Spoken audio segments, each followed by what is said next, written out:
Hello, everybody. Welcome to Drawing to the Micropen Architecture. In this project, you are going to learn how to draw in perspective. It's a very useful skill to be able to know what a vanishing point is, to learn how to create something that looks a lot more three dimensional. And this is just the beginning of it. I know you did a little bit, in middle school, if you took seventh and eighth grade art, it's possible you even kind of did a little bit in elementary. Um, this one takes a little bit farther because you're going to create a house that you either design yourself, or there might be something in your family, that you really want to take a photo of and then be able to copy it, kind of thing. So, and you're even allowed to, walk around Platteville or Dubuque or something like that, or some other small town in the area and take some photographs, and try to work from that. So, just as a quick overview, you are going to be watching these perspective drawings. This one right here is how to draw a house in 1 point perspective. You'll kind of learn how to do that. And you're only focused on drawing the lines. Don't worry about texture right now.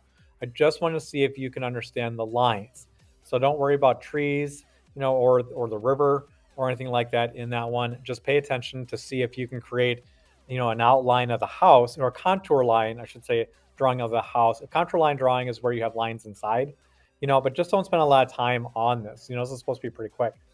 The second one is a 2 point perspective, in terms of how a lot more houses, that are drawn, are more in a 2 point perspective where you have some main lines coming here, some main lines coming on this side.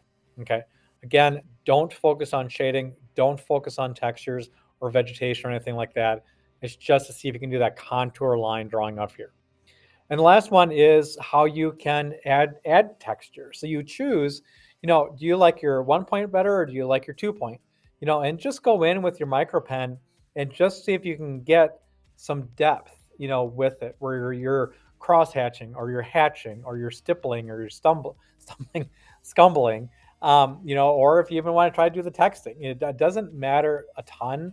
You are heavily graded on how detailed you can get with this, because it is a small piece. It is going to be end up being just a 9 by 12, like you did when you did your pen and ink project as your year one student. Okay, so that's the first part.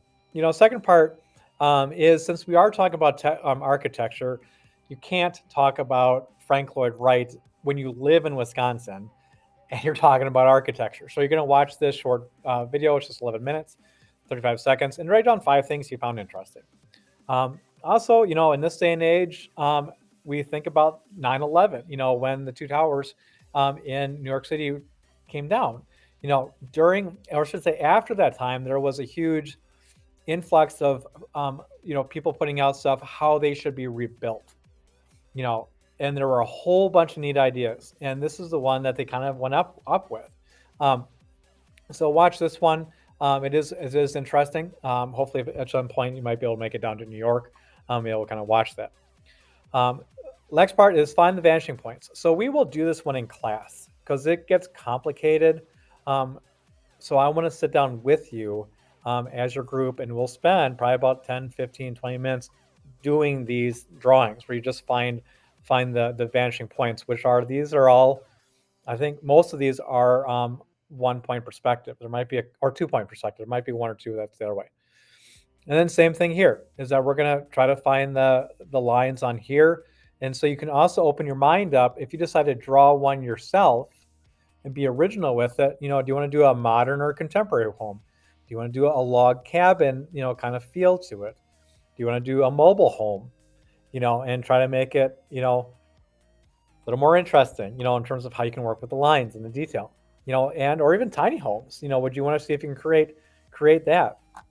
Um, Now the project itself is look at this main learning targets.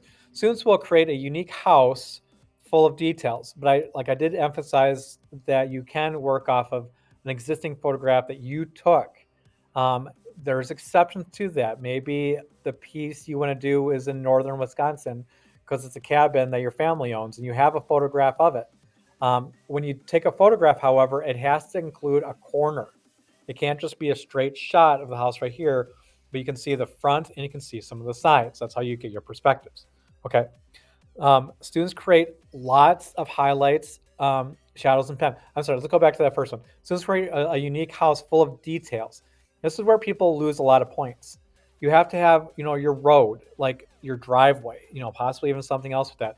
You have to have lots of vegetation. Even in something that lives in the desert, should have cacti. It should have rocks. It should have some armadillo rolling across the road. Something, you're the artist in this, and part of rendering, if you get into architectural rendering, is what does this house that you design, what would it look like with trees, what would it look like with people walking by, you know so you have to create the environment with that.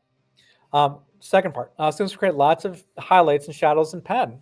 You know, you have to create that. Where are your lights? Where are your darks? How do you get that even balance? So it doesn't look too white, so it doesn't look too dark on that. And then students will create a house in 1 or 2 points perspective. And I'll emphasize this in class quite a few times, is that the bones of your project are or is that perspective. Okay. Once you get those main lines down, you're done with perspective. So the very first part when you build this is super important. And the next, 10, 12 days you're spending on the project, they're not important really anymore. Okay. Because now you're focusing on a lot of other stuff. You figured out where those are and you move on. Okay. And then you just kind of go from that. Okay. Um, Other than that, again, we kind of do that part in class. Think about, again, if you want to come up with something original, or if you need to get that photograph and start getting those photographs, take several of them, so we can kind of find something with the best perspective, in terms of point of view when you take the photograph. Other than that, good luck on the project, and I look forward to working with you on this. Thanks.